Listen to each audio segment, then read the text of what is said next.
Welcome to Foolproof Theology. My name is Chase Davis, and I am your host. It's great to be with you here today. Today, I have the privilege of having an attorney on the show. I think I've had a couple of attorneys before. I always enjoy talking with lawyers.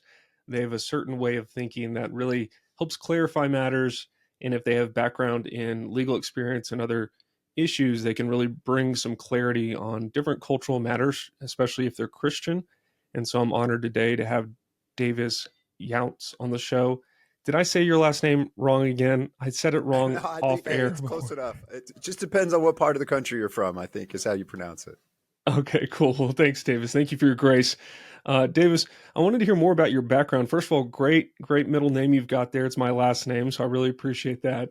Tell me more about your background. You're a lawyer in Pennsylvania, have experience as a lawyer in the military, but maybe start with your Christian background. Where did you grow up in the church? How did you come to know Christ as your Savior? Yeah, I was just incredibly blessed to grow up in a Christian home. My parents were both saved, and so that's the environment I grew up in. Primarily Southern Baptist or Independent Baptist, somewhat fundamentalist background. So I was saved at a young age. I was baptized at age 8, and then actually homeschooled until my junior year of high school. Graduated from high school from a public school in Michigan, and then went to Liberty University for my undergrad. Um, and then law school after that.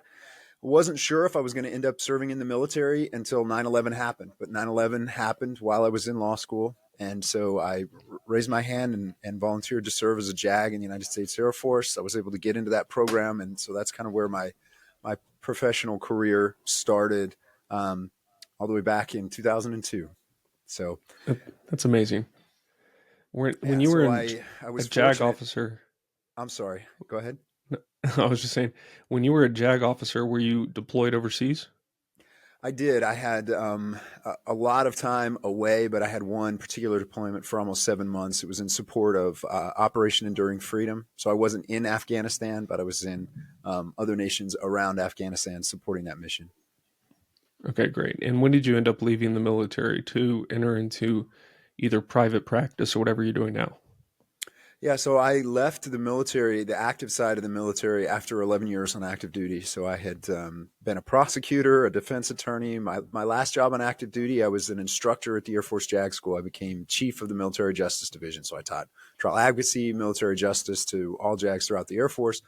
But because of the travel, the deployments, my wife and I, we have 2 daughters that we homeschool.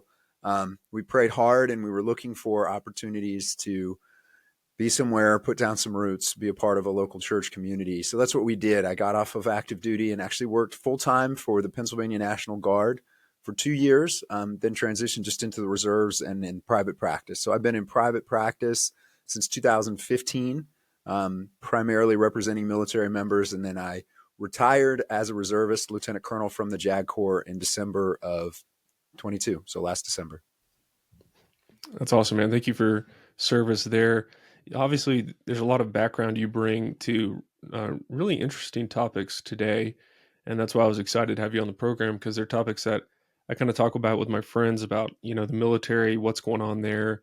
I think over the last 20 years, like you mentioned, since 9/11, I remember back then when George W. was running for office, and I remember shaking his hand, and I thought it was like the best thing ever. He was down at SMU, and now I look back at some of the legacy of the wars that we've been in, for so long, and especially the way we left, and it's really jaded me, to put it mildly, on the military-industrial complex and how it all works.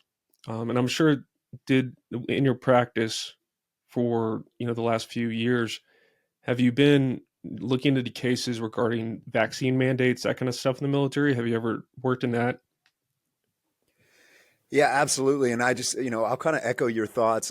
I can say in some respects, I was kind of a naive, true believer in some regards. When I joined the military, I had a very idealistic view, and I thought, it would be, well, I thought what we were doing was potentially just war and much more in line with my faith.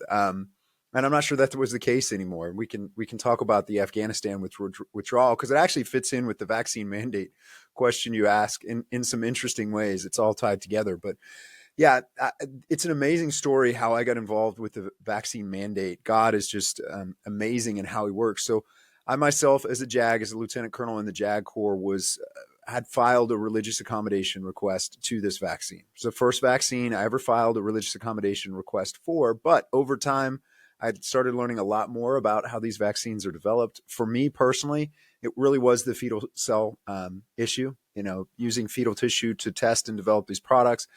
You know, everything I looked at, you know, there Christians can disagree on what's right or wrong individually, but for me it's the idea that we're creating demand for an industry that capitalizes on using fetal cell tissue. And so for my personal battle, I submitted a religious accommodation.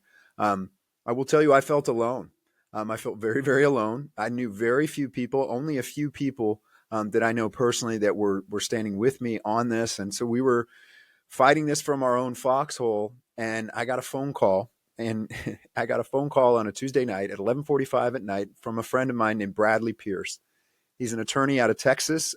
He works a lot with End Abortion Now, as well as something called Heritage Defense. Great guy. We met at a homeschool conference, and he called me and said, Davis, I have a room full of Navy SEALs. There's about 30 of them, and they're being told if they don't get the vaccine tomorrow, they're going to be court-martialed.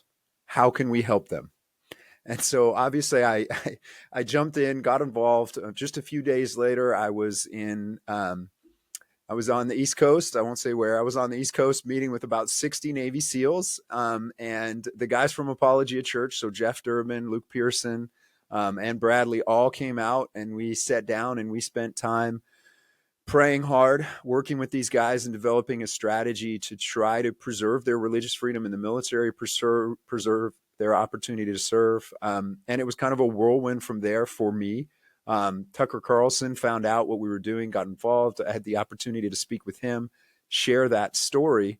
And so what happened is from there, at one point, there were 264,000 military members that were seeking ways to file a religious accommodation or otherwise avoid this vaccine.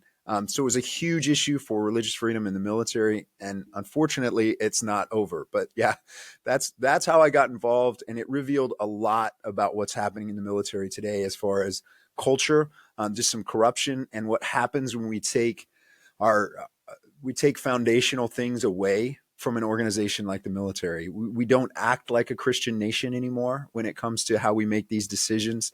And it has devastating consequences for our military.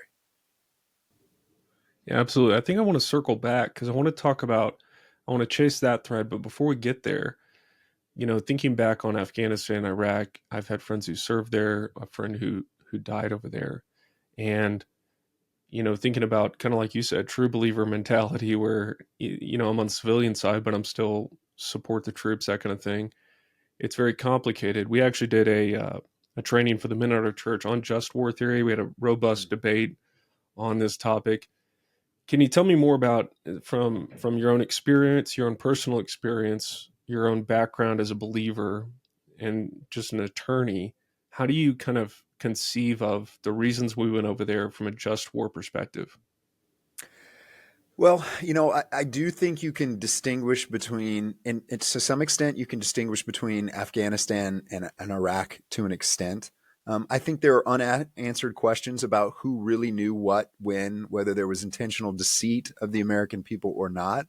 But at the end of the day, I think either action is difficult to defend from a just war theory standpoint. Now, individually, I believe certain things to be true. I believe certain intelligence to be true. So I felt very comfortable supporting that effort. Looking back now, knowing what we know now, I do have concerns. But, was it truly defensive? Was it necessary? Were the deaths that were there necessary? I think it's a very difficult thing to work through from a just war theory standpoint. And it makes it hard. It made it very difficult for me to serve my last few years. I had to pray a lot about what I felt like we were supporting, because I just don't think we have a tie to just war theory as part of our foreign policy anymore. Yeah, it seems that way to me as well. When you think about your experience in the military and you think about the way the military is operating now, whether it's through, trying to get recruits through really what I view as woke propaganda, just flouting a bunch of LGBTQ ideas. And we're in Pride Month when we're recording this, the whole high holy month of the secular kind of religion.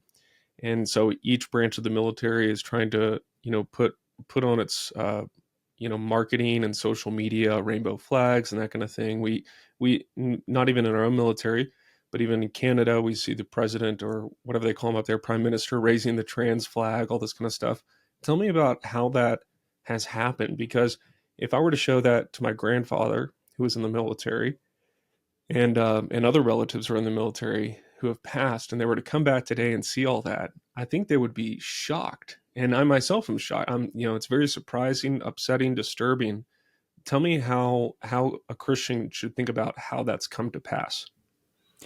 Yeah, I don't think nothing happens in a vacuum. And one of the important things we have to remember about the military is always a reflection of society as a whole. It's just we see things sometimes faster because it's a smaller component of society, or we see a different impact because it's a controlled, it's a very controlled and somewhat uniform environment. But the first thing that's happened with the military is there's just been an unmooring. There's been an unmooring for decades now, an unmooring from any sort of biblical foundation for our military. And that's really what made our nation great. That's what made our military great. But if we turn our back on biblical truth, there is no foundation. So imagine, just imagine you have an organization that is designed and intended to train people to kill others, right? To take lives of others. That's a very difficult thing for any of us to do. We're made in God's image. We're not designed or intended in a perfect environment to have to take human life.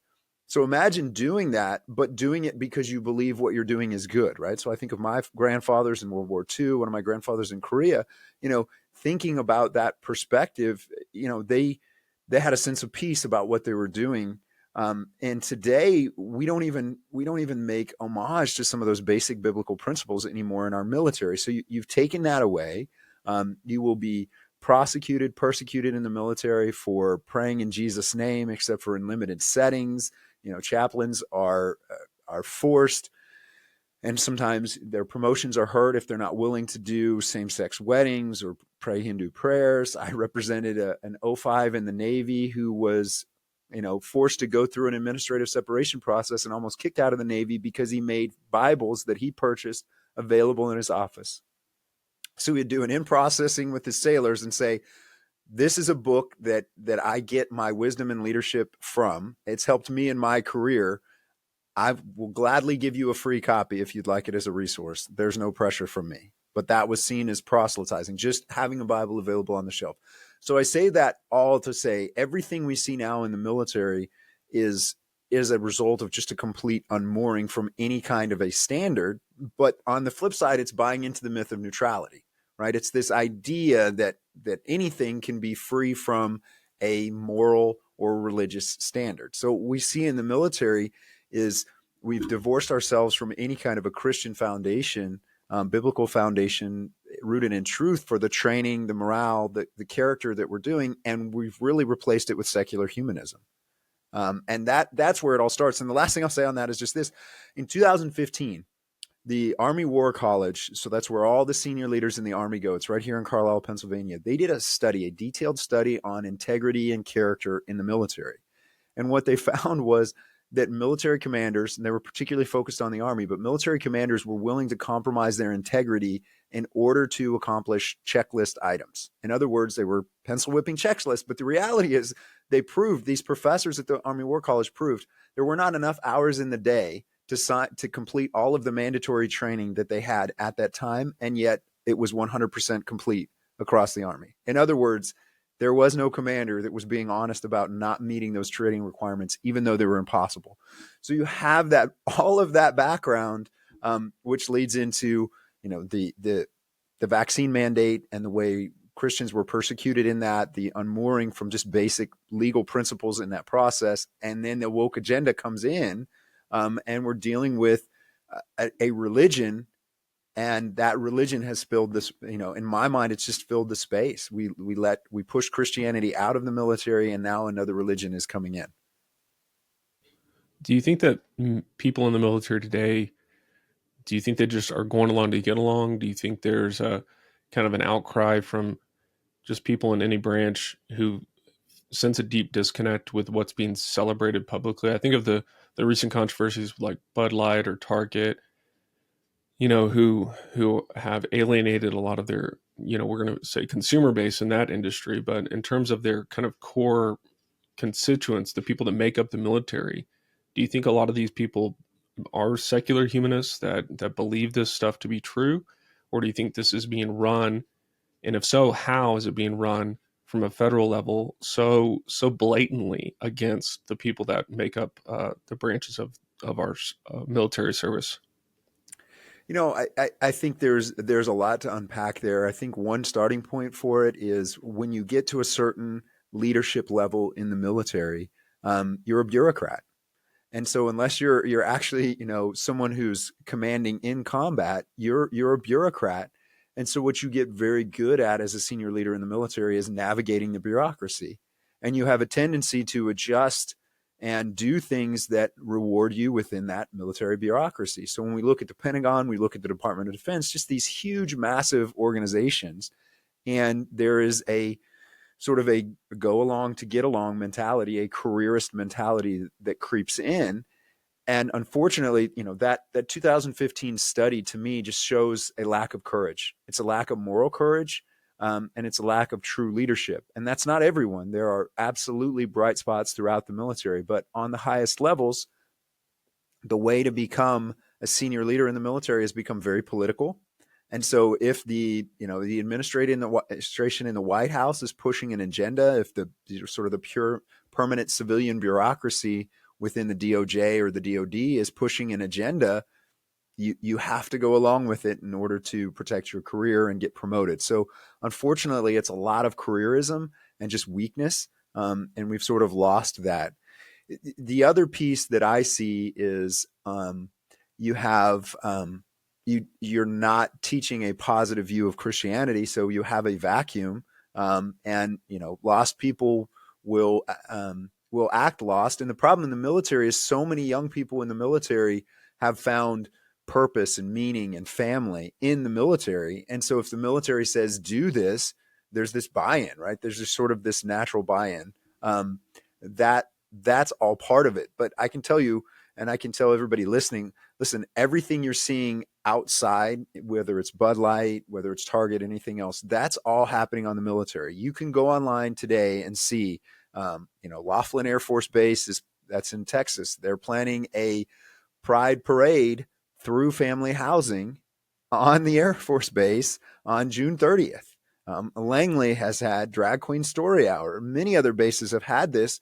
And so they're pushing that agenda, and everything, DOD schools, Department of Defense schools, especially overseas, have long been really good quality education for military children. It takes a special person to want to be there and teach, and there's this tie to the military, and that's changed dramatically now. And so everything else we see, just like the rest of society, we see it in the military.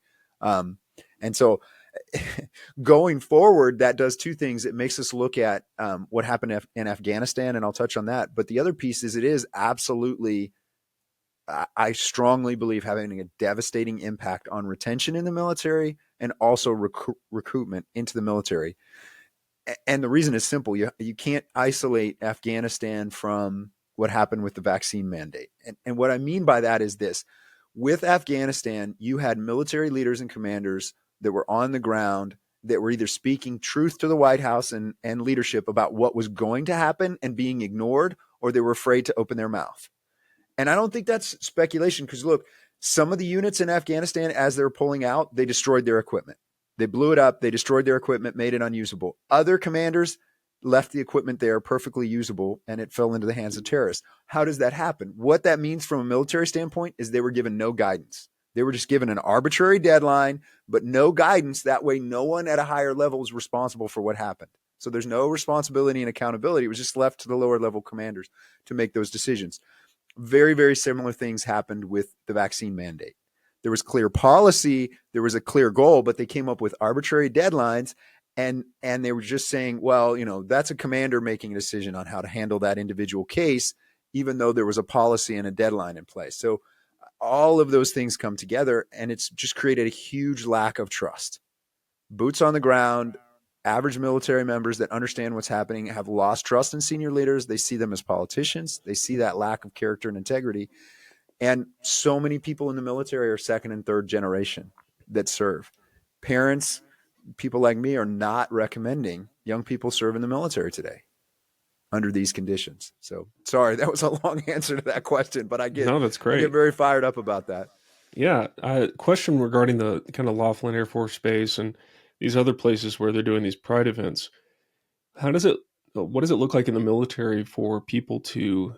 Uh, I mean, are you even allowed to protest something like that? You know, like in some places in America, you'll have kind of counter protest to something like that, where parents will show up either at a school board or a library, or whatever it is, local business, and just let them know that they don't want this in their town or in their schools. Is that even possible in the military, or how do people, do they just not attend? Like, what does that look like?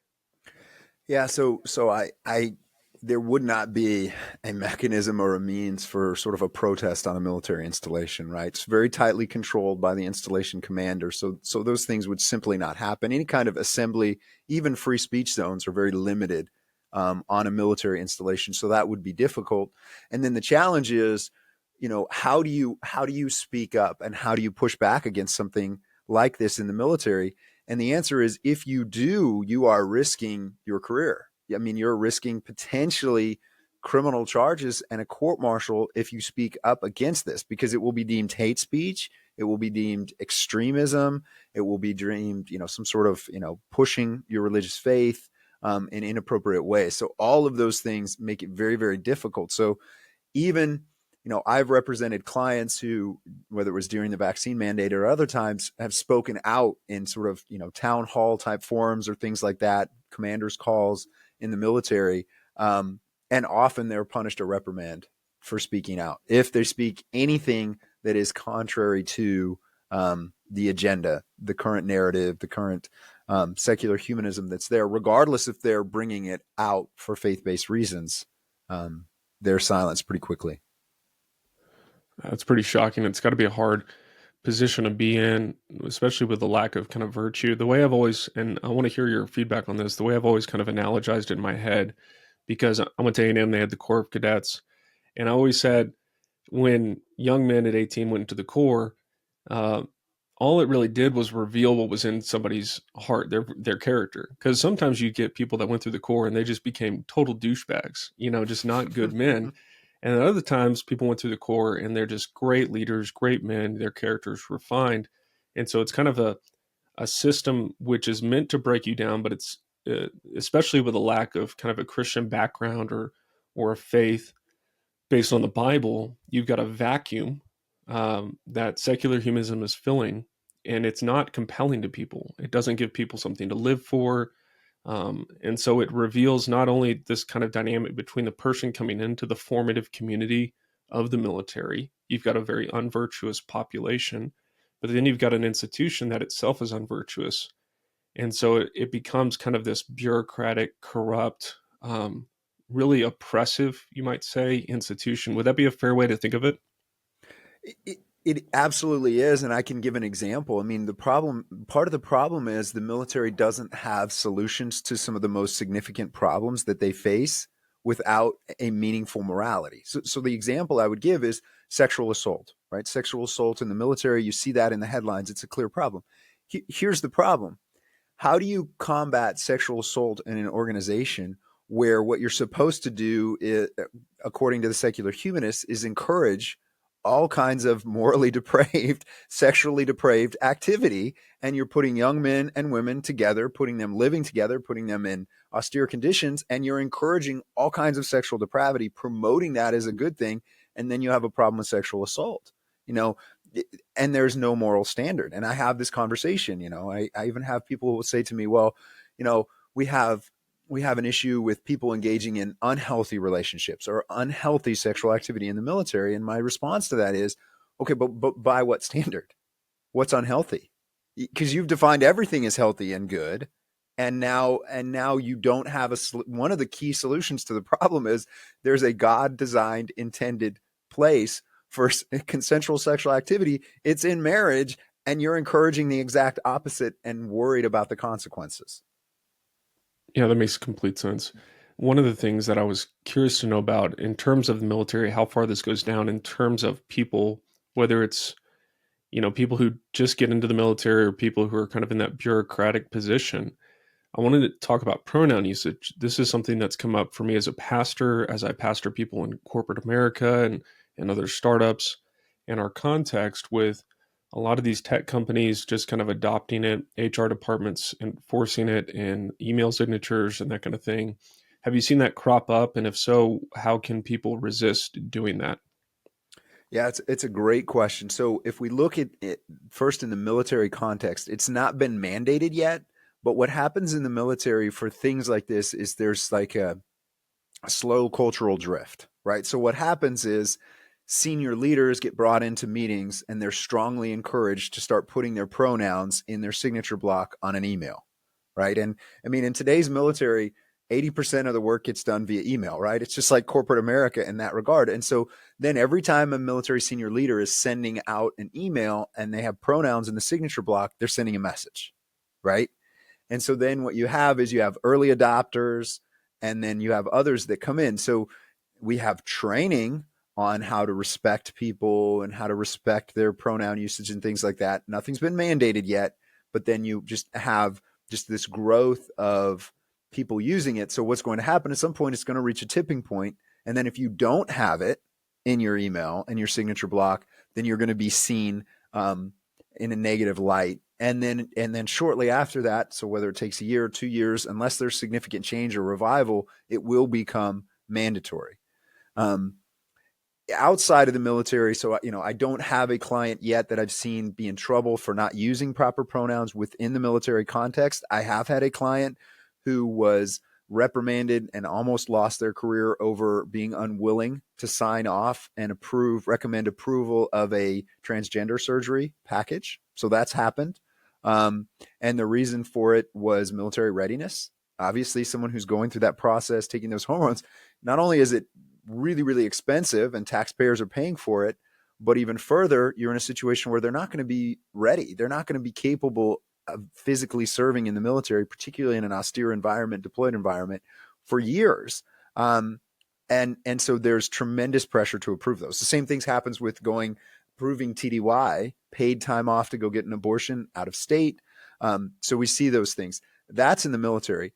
On the corporate side, there's a little more flexibility with companies because companies can develop their own internal policies, right? So you don't have some of the same civil rights type implications that come into play when we're talking about the government. But in private companies, I've seen it. I've even seen it. I've represented a client here in Pennsylvania with regard to putting Bible verses in their signature block, which is fascinating, right? They're working in an environment for a university. I won't say which one, but for a university where people put their pronouns in, they have statements and quotes, all kinds of historic figures and things like that. And then he's like, oh, great. I'm going to put in something from Proverbs. I'm going to put in something from Psalms. And they threatened to fire him if he didn't stop. So yeah, those cases and those situations, it's important to have early intervention. So anyone that's facing that, whether you're a teacher, it's in corporate America, it's in the military, it's really important that you know what the policy is and look for Okay. consistency. So when you're pushing back against that, if you can find inconsistency, that's going to be very, very helpful, because often these cases are resolved with a demand letter. An attorney helps you write a letter that says, hey, you're not applying your policy consistently. This is religious discrimination. And most of the time, they'll back down in these individual cases. Not always. Some people lose their jobs, but you'd be amazed at how often they will back down. So it would be important to keep documentation and keep record of kind of what's going on. And I think that's where a lot of Christians get kind of blindsided is they're, you know, for whatever reason, naive or just trying to believe the best or don't want to rock the boat. I think most people that I talk to are very uninterested in either being perceived as some kind of culture warrior or, anything like that. Growing up, it was the term Jesus freak, and so I don't think most Christians want to go to work and be perceived as an outsider. They want to be part of the team. They want to contribute to what the company's there for. But what I'm hearing you suggest is we need to have a very sober outlook on our position in these workplaces. And start taking documentation, not as a conspiracy theorist or something like that, but just to protect your own career and position yourself to where you don't have to compromise your faith down the road. Would that be something you would recommend? I would highly recommend that. And quite frankly, I mean, what we have to do today in the cultural environment that we're in, this happened in the military, it happens everywhere else. You have to really dig into your faith and understand where your boundaries are and where your lines are and where your convictions are. You can't wait anymore because we don't, I mean, we're living in a society and a culture that feels right now in the United States anti-Christian, right? For the first time in our lifetimes, it feels anti-Christian, at least in pockets. And so you have to be prepared to draw a line because you're going to be asked to compromise. It's not a question of whether or not you'll have to face that or not. You will. You have to be prepared for that. And so what I encourage my clients and what I talk about is clean hands. And what I mean by clean hands is, you should be doing things morally and ethically right. You should have clean hands as a Christian, but also legally, you should be following policy in every way that you can that's not a compromise, so that when you reach a point where there's something you have to take a stand on, they can't just fire you on a technicality, or in the military, just kick you out over being disrespectful or something else. We have to be very wise in how we approach these things. Yeah, that makes sense. I think that was one of the issues that came up even with the Acts 29 call that we released, which you had said you listened to, was the illegality of, recording a phone call without, Right. two-party consent, which in California, that's illegal. You have to let the other party know. But in Colorado and these other places, it is legal to do that. And so I talked to multiple lawyers just to, cover the bases, because you do want clean hands in the sense, both legally and before the Lord, a clean conscience, but also before, the law, to make sure you're not, in your efforts to represent your faith or represent your position, you haven't compromised the law. So I think that's really good advice. One thing I wanted to hear from you on, particularly this week, as we're talking in June of 2023, this week I think there were more indictments brought against Trump. And I've been hesitant to talk about Trump. I was talking with my brother last night about it. And if he becomes a Republican nominee, I'm probably going to do some episodes from different Christians on different perspectives on voting and that kind of thing. But I did want to hear your perspective on the indictments as a lawyer, the case they have there.